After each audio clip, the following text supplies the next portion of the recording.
추수감사절이죠. 얼마만큼 1년 동안 결실을 맺으셨습니까? 무엇보다도 믿음의 결실을 얼마만큼 잘 맺었는지를 돌아보는 하루가 되시기를 주님의 이름으로 축원합니다. 우리 교회에 계속해서 빠지지 않고 후원하시는 분 중에 허현숙 권사님이라는 분이 계세요. 잠원의료기 대표이신데요, 꽤 큰 기업입니다. 우리 정동근 권사님이 의료기를 구입하면서 우리 교회에 대해서 간증하셨어요. 그분에게 한 2년 전인가요, 권사님? 네. 이후에 우리 교회에 수년째 후원을 매달 해오고 계십니다. 처음엔 이분이 우리 권사님이 의료기를 사셨으니 그에 대한 보답으로 후원을 하시나 보다 하는 생각으로 일상적인 감사 인사만을 건넸습니다. 그런데 이 후원이 수년째 지속되고 있는 거예요. 여름을 지나며 바쁜 일상을 보내며 소식을 전하지 못하다가 최근 여전히 후원이 들어오는 것을 보면서 문득 이분의 후원이 그저 상대적인 것이 아니라 조건 없는 헌신이라는 생각이 들기 시작했습니다. 감사의 마음이 들었어요.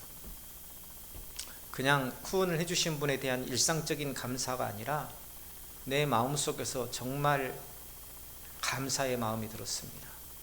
나와 관계없는, 내가 알지 못하는 교회, 더군다나 한 번도 서로 보지도 못한, 와보지도 않은 그런 교회로 지속적으로 적지 않는 금액을 매월 보낸다는 것, 쉽지 않은 일입니다.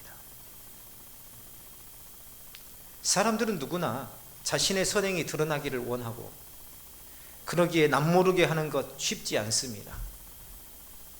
감사의 마음으로 장문의 문자를 보냈어요. 글은 대체로 이전과 같습니다.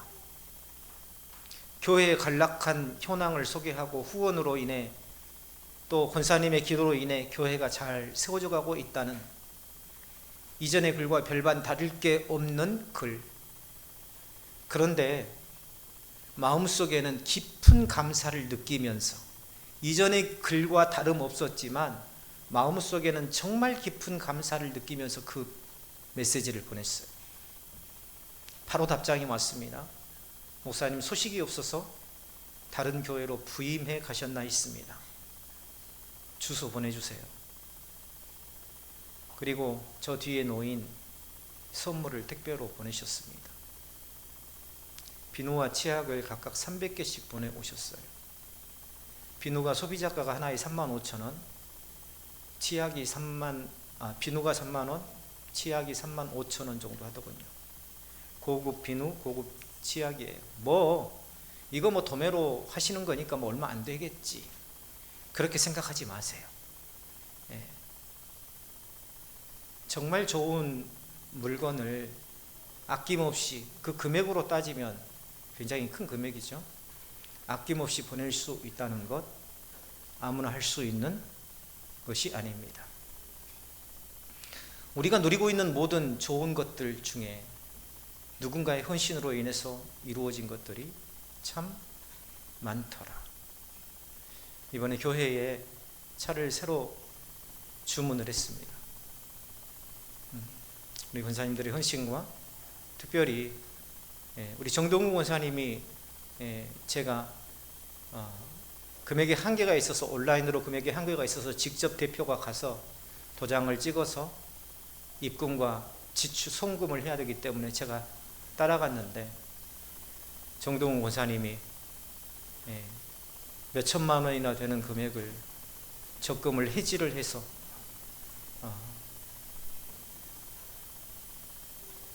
차 구입하는데 보태는 것을 보면서 한편으로는 참 마음이 아프고, 한편으로는 뭐라고 말할 수가 없더라고요. 권사님 감사합니다, 이런 말조차도 못했습니다.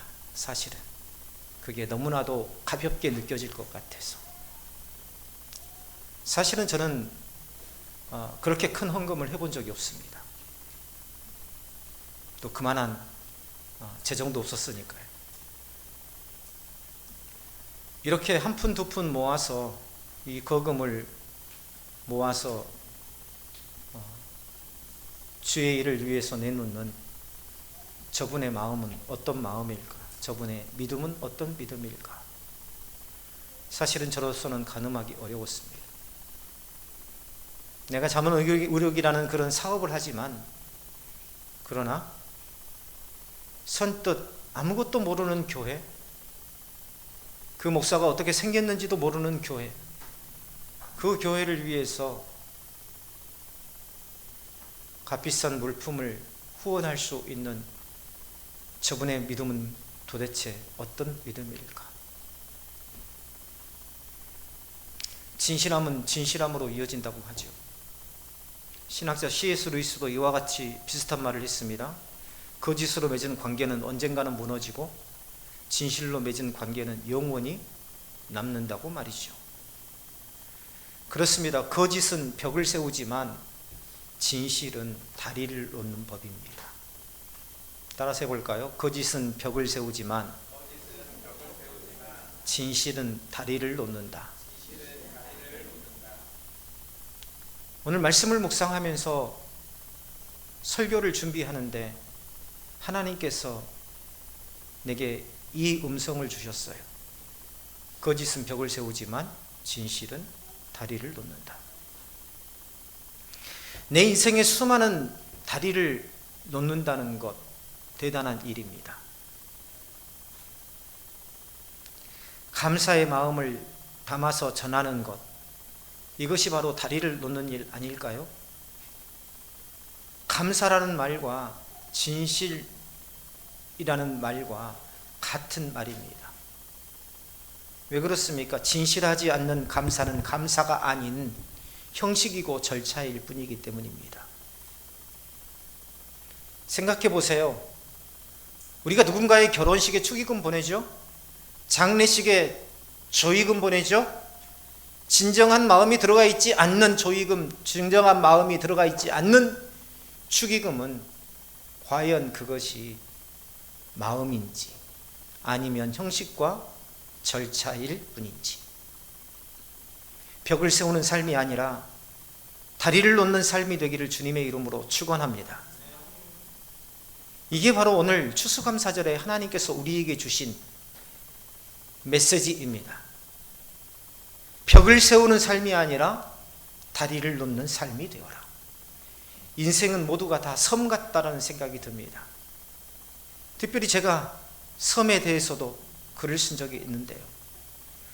본질적으로 타락한 인생, 어떤 특정한 사람을 말하는 게 아니라 우리 모든 인생은 타락했지 않습니까? 그래서 우리는 태어날 때부터 물질관계, 인간관계 형성해가지고 나오는 게 아니에요. 모두가 태어날 때 벌거숭이로 태어납니다. 본질적으로 모두가 다 인생은 항상 자기만의 세계에서 자기만을 생각합니다. 마치 섬처럼 말이죠. 계산하고 손익을 따지고 벽 뒤에서 세상을 바라봅니다. 그리고 내게 이익이 있나 이익이 없나를 살핀 후에 이익이 없으면 숨어버리고 이익이 있으면 얼른 벽을 넘어 나오는 것이 인생이죠. 그러나 은혜를 입은 사람은 항상 다리를 놓습니다. 사람과의 관계에서, 하나님과의 관계에서. 이 다리는 때로는 소통의 통로가 되기도 하고 물자가 오가는 도로가 되기도 하고 수많은 사람들이 오가며 더 넓은 관계로 이어지는 출구가 되기도 합니다. 방송실 이게 마이크가 쇳소리가 자꾸 들려요. 하이톤을 조금 줄여주세요. 하나님의 백성에게 감사는 감정적인 고백이나 형식적인 인사의 차원이 아니에요. 그것이 하나님과의 관계뿐만 아니라 사람과의 관계도 마찬가지입니다. 감사는 관계성 유지를 위한 하나의 절차가 아니라 진실한 마음을 함께 나누는 성령 안에서 이루어진 생명적 연합이라고 할 수 있습니다. 다시 말하면 감사는 생명의 호흡을 불어넣는 인공호흡과 같더라. 심장내과 전문의가 나와서 인터뷰를 하는데 우리가 드라마에서 보는 심폐소생술이 있죠. 그게 심폐소생술만 하면 환자들이 벌떡벌떡 살아나는데 사실은 그것은 드라마일 뿐이랍니다. 10명 중에 1명 심폐소생술을 하면 1명 살아날까 말까 한답니다. 그만큼 심폐소생술이라는 게 힘든 거래요. 그리고 또 실제로 이미 사망했지만 유족들 때문에 유족들 위안받으라고 형식적인 그러한 심폐소생술을 하기도 한답니다. 대부분 병원에서 시행되는 심폐소생술은 대체로 그런 심폐소생술이 많다고 해요. 유족들의 위안을 위해서. 아직도 새소리가 나요. 전사님 마이크. 예. 바로 감사는 인간관계에 그러한 생명의 호흡을 불어넣는 일이다.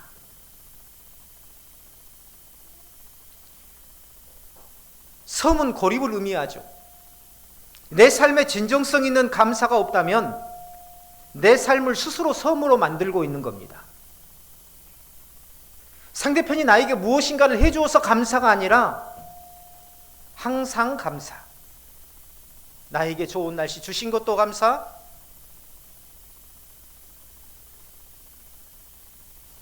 내가 내 눈으로 아름다운 꽃을 볼 수 있음을 감사, 내가 걸어 다닐 수 있음에 감사, 이 모든 것들이 다 감사의 제목들 아니겠습니까? 그 감사가 바로 내 삶에 생명을 불어넣는 그러한 일이더라. 그래서 암 전문의들이 나와서 이야기하더군요. 암 환자들에게 가장 좋은 것은, 가장 좋은 약은 바로 산책이라. 햇빛 아래에서 건강한 공기를 마시면서 내가 만물과 함께 호흡하는 그것만큼 좋은 약이 없다. 공감합니다. 충분히 공감해요. 왜요? 그 가운데에서 감사가 나오기 때문입니다. 가끔 저도 저녁 무렵 산책을 하는데, 아내와 산책을 하는데요, 산책을 할 때마다 감사의 마음이 저절로 생깁니다. 이 땅의 아름다움, 갈대의 흔들림조차도 또 내가 건강한 다리로 걸어 다닐 수 있음에 또 감사. 이 모든 것들이 감사. 내가 걸으면 걸을수록 내 삶에서 불평이 사라지고 불편한 마음이 사라지고 감사가 넘쳐나더라. 오늘 추수감사절을 기념하며 예배를 드리고 있습니다. 이 예배가, 그리고 오늘 우리가 함께 할 찬양축제가 단지 교회의 행사, 매년 찾아오는 절기에 머물지 않고 진정한 감사로 고백되어지는 날이 되시기를 주님의 이름으로 축원합니다. 진정한 감사로 고백되는 날이 된다는 것은 오늘이 내 인생에서 또 다른 다리를 놓는 날이 될 것이고, 그것은 내 지경이 더욱더 확장되는 날이라는 것을 의미하기 때문입니다. 감사는요, 표제 속에서 피어나는 열매입니다. 하나님께 진심으로 감사하는 사람은 사람과의 관계 속에서도 은혜를 흘려보내요. 감사의 마음은 자신을 중심으로 하는 좁은 마음을 깨트립니다. 하나님께 받은 은혜를 기억하게 합니다.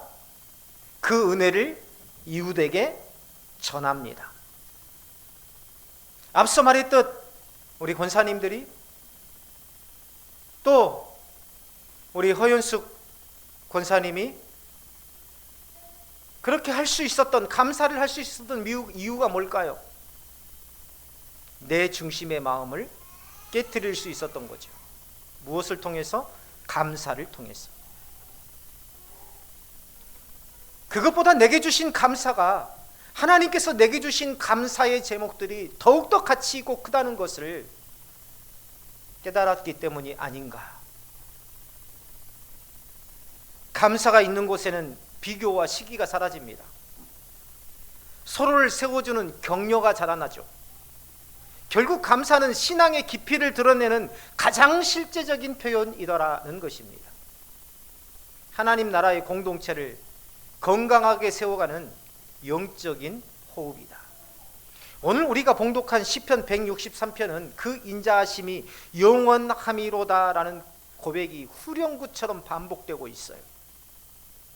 한 절 한 절이 마치 찬송의 후렴구처럼 반복되면서 그 반복 속에서 시인은 하나님을 향한 깊은 신앙의 고백을 새겨놓고 있습니다. 아마 경험해 보신 분들은 알 거예요. 너무 큰 은혜를 받고 그 은혜에 대한 감명을 받으면 오히려 많은 말을 하지 못하고 그저 감사하다는 말을 반복적으로 할 수밖에 없다는 것을 말입니다.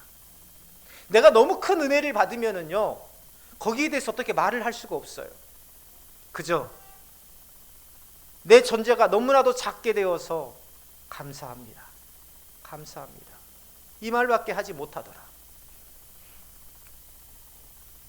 그렇기 때문에 오늘 시인이 하나님을 향해서 그 인자하심이 영원함이로다라고 반복적으로 말한 것은 하나님의 끝없는 사랑에 달리 표현할 방법이 없었다는 것을 의미합니다. 어쩌면 한글 같으실까? 어쩌면 이리도 변함없이 사랑을 베푸시는 걸까? 어제 마량중앙교회를 담임하시는 김희근 목사님께서 은퇴하시고 27년을 목회하셨던 교회 마량중앙교회를 개척하셨습니다. 개척하시고 27년을 담임하셨어요. 원로 목사로 추대되는 행사가 있어서 순서를 맡아서 다녀왔습니다. 사실 김희근 목사님은 오래전부터 전립선 암으로 투병해 오셨어요. 몇몇 사람들 외에는 잘 모릅니다. 왜냐하면 평소와 다름없이 생활에 오셨기 때문이죠. 사람들을 만나고 행사에 참여하고 예배를 인도하고 설교를 하고, 전혀 모릅니다. 다른 사람들은.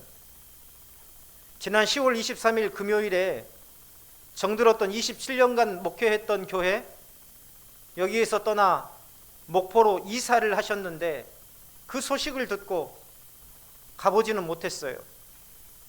27일 교육자회가 성전제일교회에 있어서 서울에서 목사님들이 오셔서 오래 머물지는 못하고 교육자의 순서를 인도만 하고 나오려고 하는데 김희근 목사님 사모님이 저를 꼭 안아요. 보니까 눈물이 핑 돌아요. 글썽글썽해 있어요. 그 모습이 내내 여운처럼 남아 있어서 집에 와서 아내에게 말했습니다. 한번 목포로 찾아가 뵀으면 좋겠다라고 말이죠. 그리고 김희근 목사님께 문자를 보냈습니다. 원로 목사 추대식이 끝나고 어느 정도 자리가 되면 목포로 아내와 함께 찾아뵙겠습니다. 그랬더니 금방 전화가 왔어요. 목사님 목포에 오셔도 제가 없을 겁니다. 아직 몇몇 사람만 알고 있지만 전립선 암이 방광으로 또 기타 장기로 전이가 되어서 급히 수술을 해야 합니다. 그러니 수술하고 나서 전화할 테니 그때 오시면 안 되겠습니까? 깜짝 놀랐죠? 그저 전립선 암만 잘 치료하고 계신 줄 알았는데 걱정하는 저에게 이것도 하나님께서 주신 것이니 감사로 받고 있습니다. 감사하게 수술할 수 있도록 해주시고 또 수술하고 어떤 길로 인도하시든지 감사가 넘칩니다 라고 하시는 겁니다. 어제나 오늘이나 하나님은 항상 선하신 뜻을 이루시는 분이십니다. 목사님의 말씀이세요. 어제나 오늘이나 항상 하나님은 선하신 뜻을 이루시는 분이십니다. 이 말씀을 하시는데 제가 아무 말도 하지 못했습니다. 이러한 고백은 변함없는 하나님의 성품을 체험한 사람만이 고백할 수 있는 진리의 노래이더라. 오늘 시편 136편의 시인처럼 암투병 중에도 끝내 하나님의 은혜 가운데 있음을 증거한 김희근 목사님처럼 감사는 하나님의 어떠하심을 경험한 자에게서 나오는 깊은 울림이 있는 찬송이라고 할 수 있습니다. 오늘 시편 136편을 보세요. 그야말로 찬송입니다. 내 신앙의 고백을 노래처럼 하나님 앞에 올려드리는 것,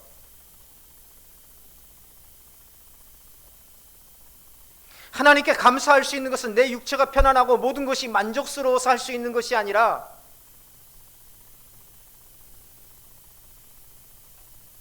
감사는 오히려 내가 그동안 쌓아온 나만의 벽을 무너뜨리고 사랑과의 소통, 하나님과의 소통을 이루는 다리를 놓는 일이라는 생각이 들었습니다. 상대편의 반응이 어떠하든 감사의 마음을 전하시기를 바랍니다. 그게 다리를 놓는 일이에요. 지경을 넓히는 일이라는 것은 내 인맥이 넓어지고 내 삶의 근거가 넓어지는 것이 지경이 넓어지는 것이 아니라는 것을 저는 136편을 묵상하면서 깨달았어요. 바로 감사를 통해서 많은 사람들과의 관계 속에서 다리를 놓는 것, 이것이 바로 지경을 넓히는 일이다라는 것. 허윤숙 권사님이 목사님의 성품을 보니 어디에다가 부탁도 안 하고 손을 내미는 분도 아니신 것 같네요. 하지만 언제든지 필요한 게 있으면 저에게 말씀해 주세요라고 답장이 왔어요. 그 뒤로 답을 안 했습니다. 나중에 아껴두고 또 아껴두었다가 우리 아이들 비전 트립 갈 때 한번 부탁하려고요.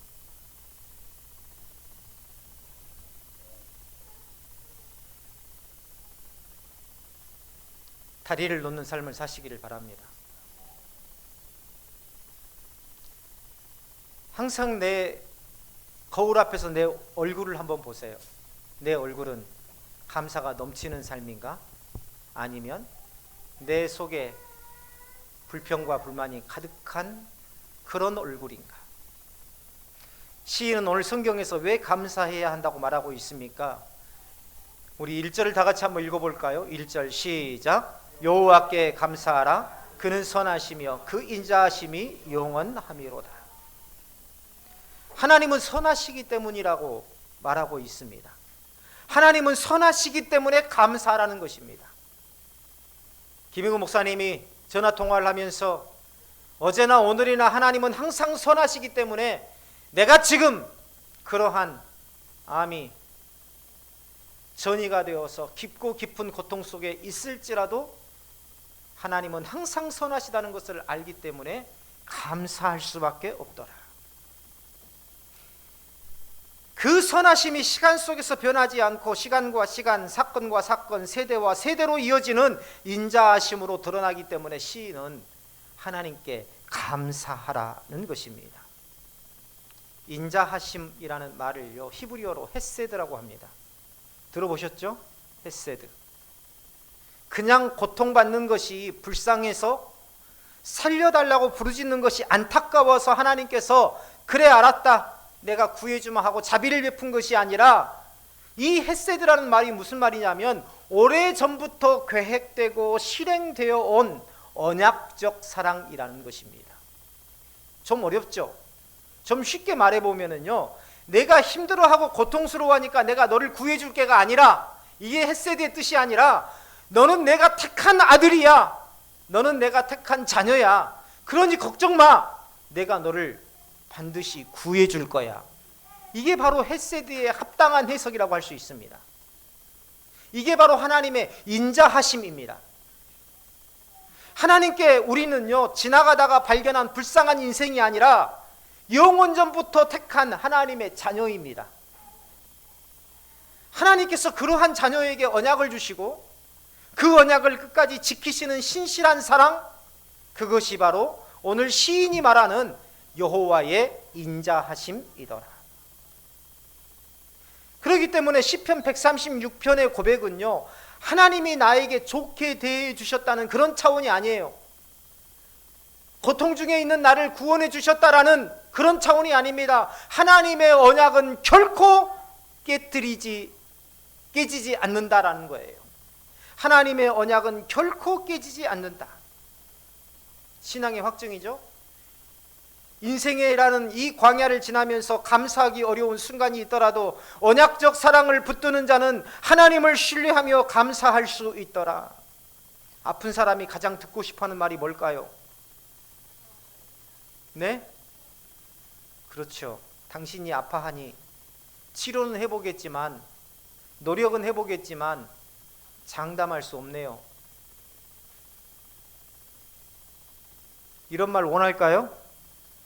이런 말 절대 원하지 않을 겁니다. 치료가 치료의 목적이 아니라 위로의 목적이라는 것이죠. 이런 걸 원할까요? 아닙니다. 이것은 치료될 수 있습니다. 걱정하지 마세요. 감기 같은 겁니다. 치료의 과정만 잘 버티면 이제 건강을 되찾을 수 있을 겁니다. 그런데 사람 의사는 이런 말을 절대 하지 않습니다. 우리나라 소비자건강원에서 우리나라 의사들에게 처방받는 감기약을 가지고 감기약을 처방받는데 감기약이 열알 정도 된대요. 열알. 저도 예전에 처방해내온 감기약을 보니까 8알 정도 되더라고요. 감기약이. 그래서 이걸 미국, 영국, 네덜란드 이런 나라에 몇 군데, 5군데, 독일 이렇게 몇 군데 나라에 가가지고 병원에 가서 의사들에게 상담을 해봤어요. 하나같이 이구동성으로 도대체 이런 약을 왜 처방하는지 우리로서는 이해할 수 없다.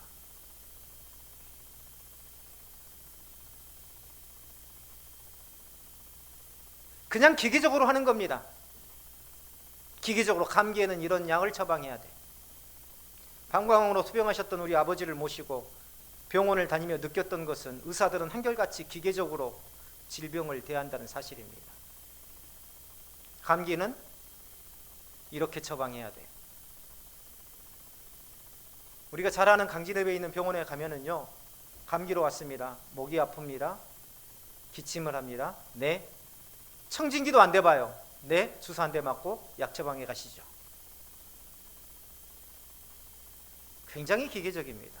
감기만 그럴까요?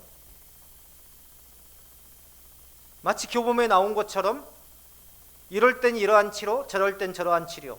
굳이 환자의 상황이나 마음을 이해할 필요도 없습니다. 굳이 환자의 그런 증상들을 속속들이 들을 필요도 없어요. 그냥 차트에 나타난, 검사 결과에 나타난 그러한 것들만 기계적으로 처방하고 시술하면 됩니다. 치료를 통해서 환자가 겪게 될 고통이나 삶에 대해 변화에 대해서는 굳이 걱정하지 않습니다. 저희 아버지가 의사에게 물어봅니다. 소변을 놓을 수가 없습니다. 혈전이 생겨서 이 방광에 혈액이 굳어가지고 꽉 차 있으니까 그것을 뚫는 것도 한계가 있지 않습니까? 의사에게 물어봅니다. 말이라도 최선을 다해 보겠습니다. 어떻게든지 방법을 한번 찾아보겠습니다. 위로의 말이라도 해주셨으면. 의사들은 그렇게 말하지 않더라고요. 우리로서는 어떻게 할 방법이 없습니다. 방광을 떼내면 되겠지만 지금 어르신의 나이로는 떼낼 수도 없습니다. 환자 보고 어떡하라는 겁니까? 할 수 없다는 거예요. 죽을 때를 기다리라는 겁니다.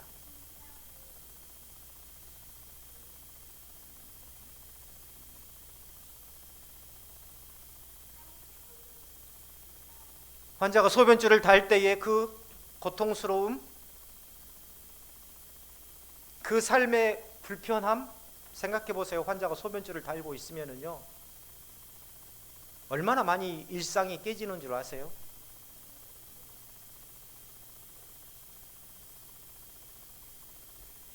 그런 불편함이나 고통을 감내하지 않는다면 당신은 지금 당장 죽을 수밖에 없으니 선택하는 것은 당신의 몫이라는 겁니다. 죽든지 하든지. 우리가 불편함까지 생각할 수는 없다라는 거예요. 하나님의 사랑은 그런 기계적인 사랑이 아닙니다. 헤세드, 약속을 이루시기 위한 무조건적인 사랑이라는 것이 바로 오늘 시편 136편에서 시인이 말하는 하나님의 사랑. 수많은 환자들 중에 한 사람이 아니라 수많은 환자들 중에 한 사람이 아니라 바로 포기할 수 없는 나의 자녀, 이게 바로 하나님의 사랑 헤세드입니다. 하나님의 인자하심 헤세드예요. 우리가 요나서를 통해서도 보았지 않습니까? 수많은 선지자가 있었음에도 불구하고 요나 너 한 사람. 그래서 시인은 그런 하나님을 경험한 겁니다. 그래서 하나님의 인자하심은 영원하심이로다. 하나님의 인자하심은, 여호와의 인자하심은 영원하심이라. 감사의 근원은 하나님의 선하심입니다. 시인은 그는 선하시다라고 말하고 있어요. 하나님이 선하시다는 것은 도덕적인 걸 말하는 게 아니에요. 하나님께서 도덕적으로 착한 일을 하신다는 뜻이 아닙니다.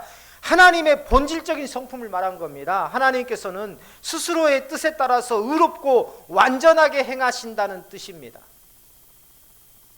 하나님의 선하심은 우리의 상황에 따라 변하지 않는다는 겁니다. 우리가 형통할 때나 고난 중에 있을 때나 항상 하나님께서는 동일하게 선하시더라. 아브라함이 하나님의 부르심을 따라 본토를 떠났을 때에도, 요셉이 감옥에 던져졌을 때에도, 모세가 광야에서 백성의 원망을 들을 때에도 하나님의 선하심은 멈춘 적이 없더라. 이 추수감사절에 무엇에 감사하십니까?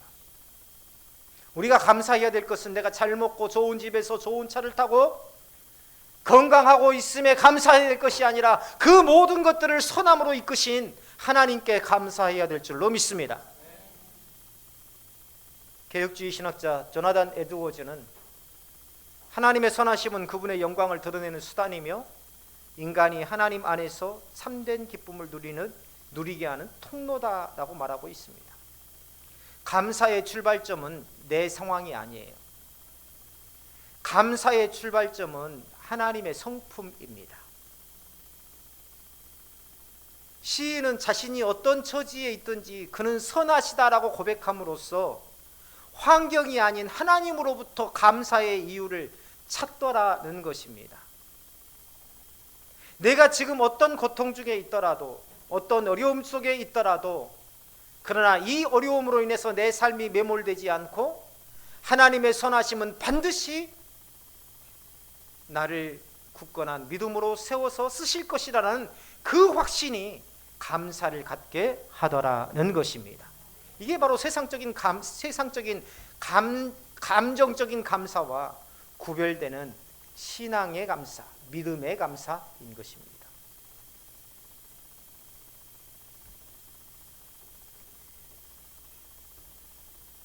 시인은 또한 지혜로 하늘을 지으신 이에게 감사하라 노래합니다. 하나님께서 창조하신 세계는요, 하나님의 지혜가 새겨져 있어요. 혼돈과 공허 속에서 질서를 세우시는 분, 빛과 어둠을 구분하시고 낮과 밤을 주관하게 하신 하나님, 단순한 설계자가 아니라 지혜 그 자체입니다. 가을의 들판을 보면 모든 것이 누렇게 변해가고 있어요. 그 속에 인간의 과학으로는 설명할 수 없는 것들이 얼마나 많습니까? 들판은 추위에 죽어가고 있는 것이 아니라 견디기 위한 과정이고, 죽은 것이 아니라 다음에 올 봄을 준비하는 과정이라는 것을 어떻게 과학적으로 설명할 수 있겠습니까? 그렇죠? 매해년 반복되는 것을 연구해서 그저 과학자들이 겨울에는 낙엽이 떨어지고 봄에는 다시 싹이 난다라는 것을 지식적으로만 입증했을 뿐이지, 그 생명의 오묘함을 어떻게 과학적으로 다 설명할 수 있겠습니까? 어떤 사람이 하나님을 증명해보라고 목사님에게 물었어요. 목사님이 손바닥을 펼치더니 내가 알고 있는 모든 지식, 세상의 모든 지식, 성경의 모든 지식, 그리고 인류가 알고 있는 모든 지식, 모든 과학, 이것이 이 손바닥이라면 이 손바닥 위의 모든 것은 사람에게는 하나님의 신비입니다. 이렇게 작은 손바닥만큼밖에 모르는 사람이 어떻게 나머지 하나님의 신비를 증명할 수 있겠습니까? 내가 목사라도 당신한테 하나님이 계시는지 증명할 수 없습니다. 내가 가지고 있는 지식은 이 손바닥만큼도 안 되기 때문입니다. 그저 당신에게 하나님의 은혜가 있다면 하나님께서 당신으로 하여금 하나님께서 계신 것을 깨닫게 하실 것입니다. 지혜라는 말 많이 들어보셨을 거예요. 히브리어로 지혜를 호크마라고 합니다. 들어보셨죠? 호크마라고? 호크마가 의미하는 것은요, 우리가 배우고 아는 지식을 말하는 게 호크마가 아닙니다. 우리가 세상에 지혜롭게 행한다라는 그러한 지혜에서 나온 게 호크마가 아닙니다. 이 호크마가 말하는, 히브리어로 호크마가 말하는 뜻이 뭐냐면 하나님의 뜻을 따라 질서를 세우는 능력, 이걸 호크마라고 합니다.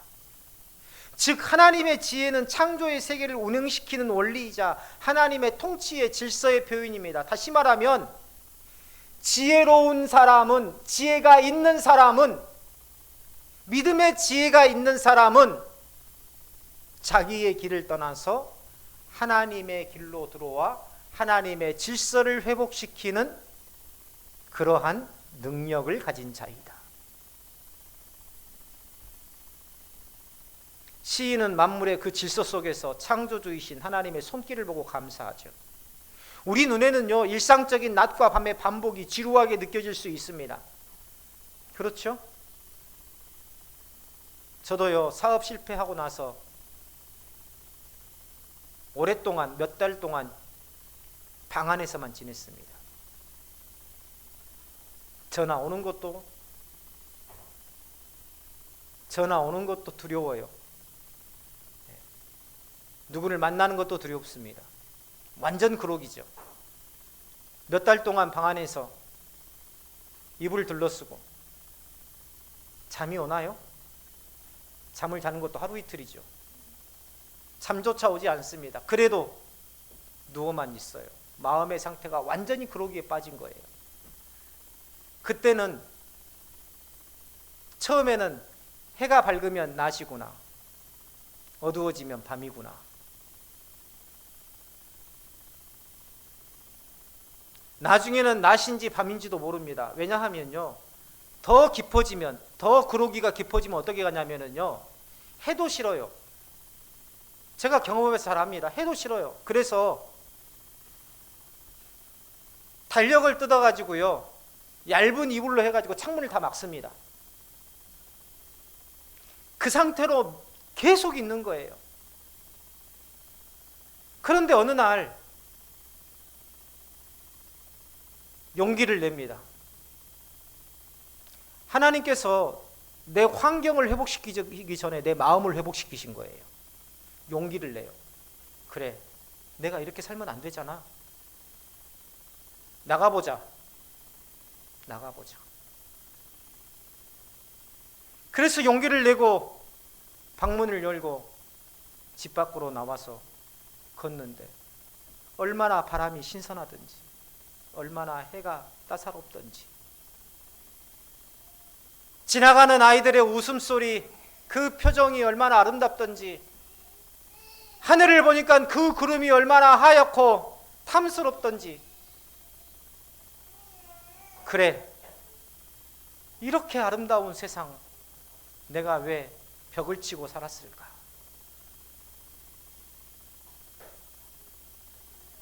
칼빈은 기독교 강요에서 하나님의 섭리는 마치 눈에 보이지 않는 손과 같아서 피조물 하나하나를 그분 뜻대로 붙드시고 움직이신다 라고 말하고 있습니다. 하나님의 지혜로 세워진 세상은 우연이 아닙니다. 감사는 우연히 일어나는 삶의 만족에서 오는 기쁨이 아니라 어쩌다가 지나가다가 내가 횡재를 해가지고 아이고 감사합니다라는 그런 감사가 아니라 하나님의 섭리에 집중하고 그 하나님께서 일하심을 인정하고 깨달은 자에게만 주어지는 특권이 바로 감사도라는 것입니다. 하나님이 나를 위해서, 나를 통해서 어떻게 일을 하실까? 오늘 하나님께서 내 인생의 걸음 가운데에 어떻게 섭리하실까? 하나님께 집중하는 자에게만 감사라는, 표현할 수 없는 감사라는, 남들이 이해할 수 없는 감사라는 그 감사를 부어주시더라. 그것을 경험해 본 사람들이 아마 많이 계실 줄로 믿습니다. 시인은 기이한 일을 행하신다고 했습니다. 오늘 추수감사절을 맞아서 감사가 넘치는 삶을 통해 내 삶에 기이한 일을 행하시는 그 하나님의 역사와 그 섭리를 사랑하는 우리 동역자들이 경험하시기를 주님의 이름으로 축원합니다. 우리 가슴에 손을 얹고 기도하겠습니다. 여호와께 감사하라. 그는 선하시며 그 인자하심이 영원하심이라. 이 말씀이 내 믿음의 고백이 될 수 있게 하여 주옵소서. 우리 다 같이 주님 앞에 기도하겠습니다.